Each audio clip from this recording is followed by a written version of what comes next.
Genesis 1. Creation. In the beginning, God created the heavens and the earth. Now the earth was formless and empty.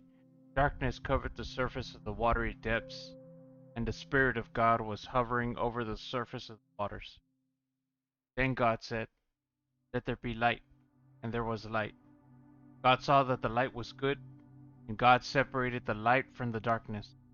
God called the light day, the darkness he called night. There was an evening, and there was a morning, one day.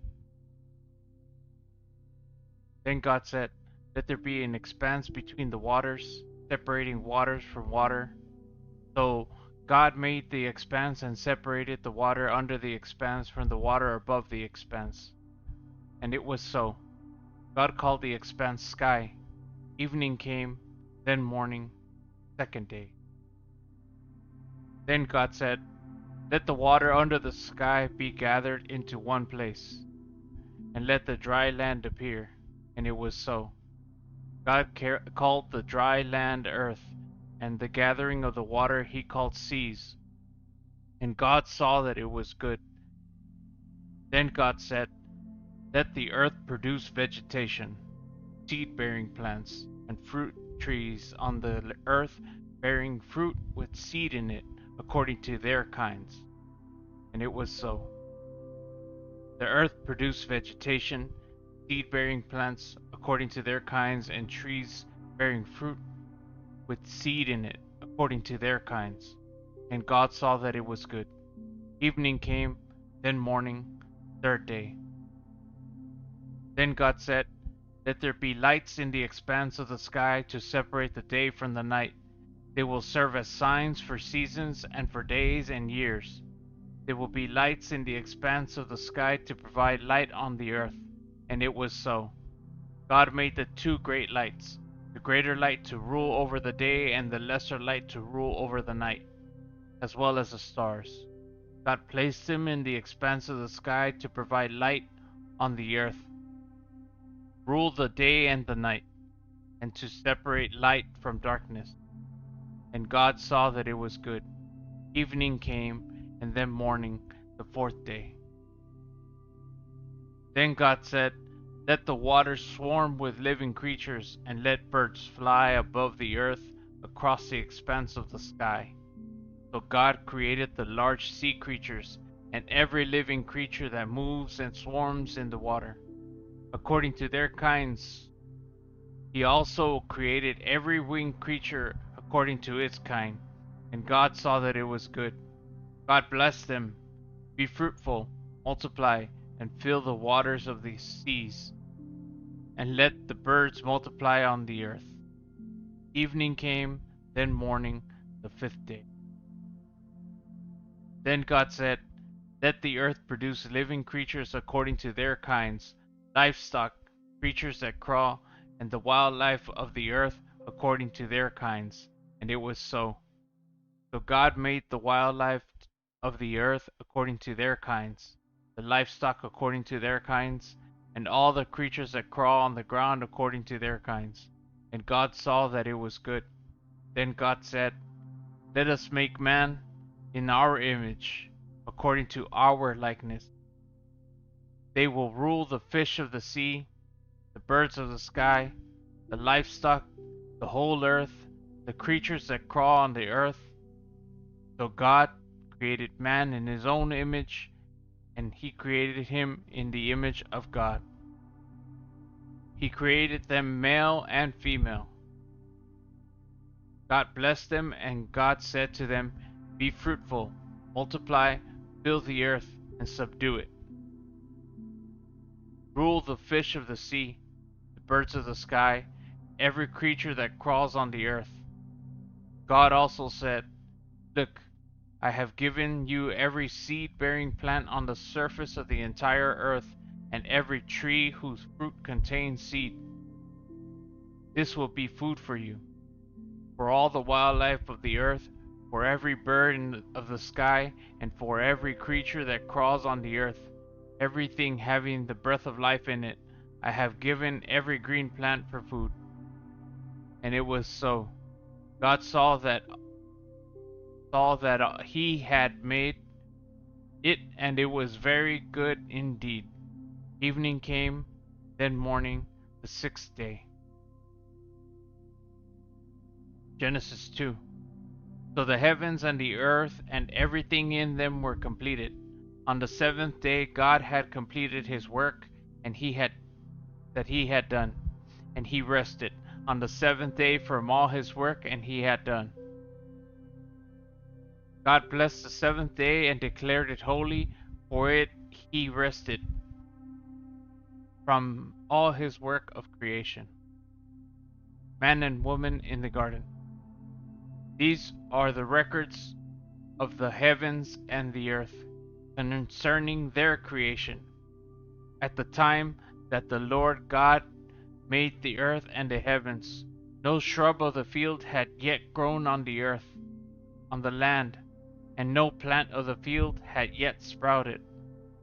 For the Lord God had not made it rain on the land, and there was no man to work the ground. But mist would come up from the earth and water all the ground. Then the Lord God formed the man out of the dust from the ground, and breathed the breath of life into his nostrils, and the man became a living being. The Lord God planted a garden in Eden, in the east, and there he placed the man he had formed.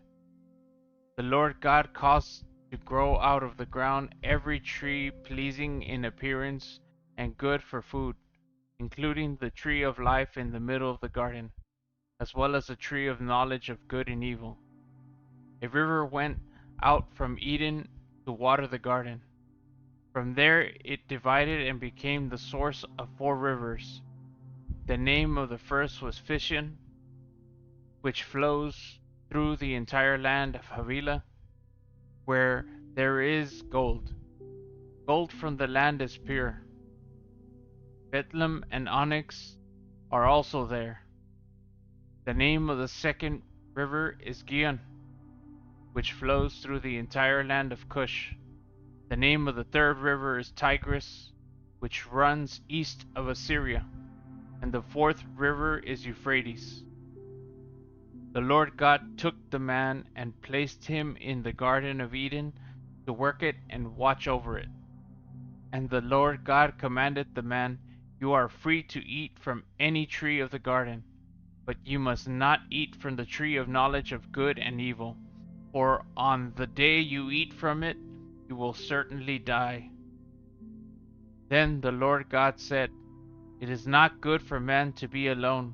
I will make a helper corresponding to him." The Lord God formed out of the ground every wild animal and every bird of the sky, and brought each to man to see what he would call it. And whatever the man called a living creature, that was its name. The man gave names to all the livestock, to the birds of the sky, and to every wild animal. But for the man no helper was found corresponding to him. So the Lord God caused a deep sleep to come over the man, and he slept. God took one of his ribs and closed the flesh at that place. Then the Lord God made the rib he had taken from the man into a woman and brought her to the man. And the man said, "This one, at last, is bone of my bone and flesh of my flesh. This one will be called woman, for she was taken from man."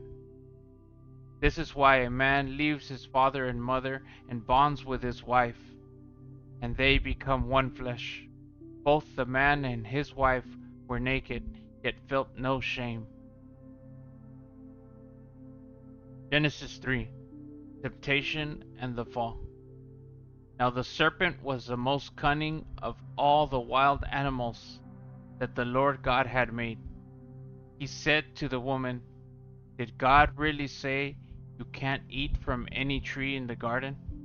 The woman said to the serpent, "We may eat the fruit of the trees in the garden, but about the fruit of the tree in the middle of the garden, God said, you must not eat it or touch it, or you will die." "No, you will certainly not die," the serpent said to the woman.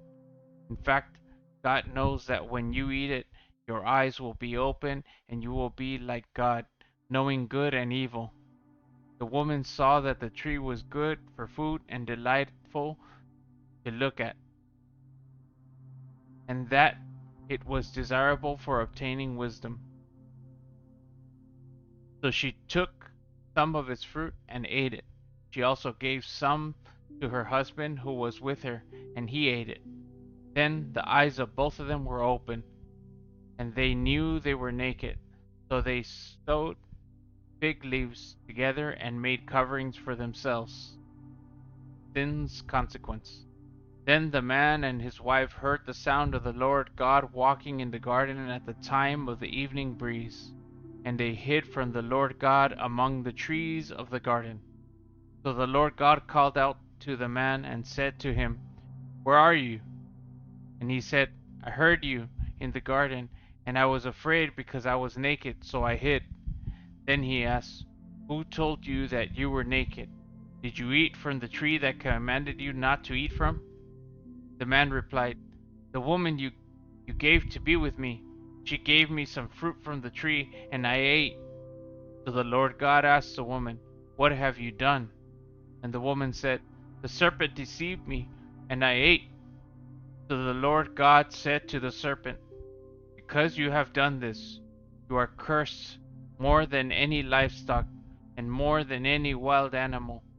You will move on your belly and eat dust all the days of your life. I will put hostility between you and the woman, and between your offsprings and her offspring. He will strike your head, and you will strike his heel. He said to the woman, I will intensify your labor pains. You will bear children with painful effort. Your desire will be for your husband, yet he will rule over you. And he said to the man, Because you listened to your wife and ate from the tree about which I commanded you, do not eat from it. The ground is cursed because of you. You will eat from it by means of painful labor all the days of your life. It will produce thorns and thistles for you, and you will eat the plants of the field. You will eat bread by the sweat of your brow until you return to the ground, since you were taken from it. For you are dust, and you will return to dust. The man named his wife Eve because she was the mother of all the living. The Lord God made clothing from skins for the man and his wife, and he clothed them.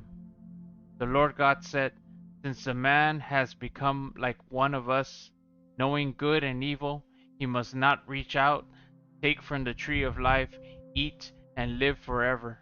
So the Lord God sent him away from the Garden of Eden to work the ground from which he was taken. He drove the man out and stationed a cherubim and the flaming, whirling sword east of the Garden of Eden, guard the way to the tree of life.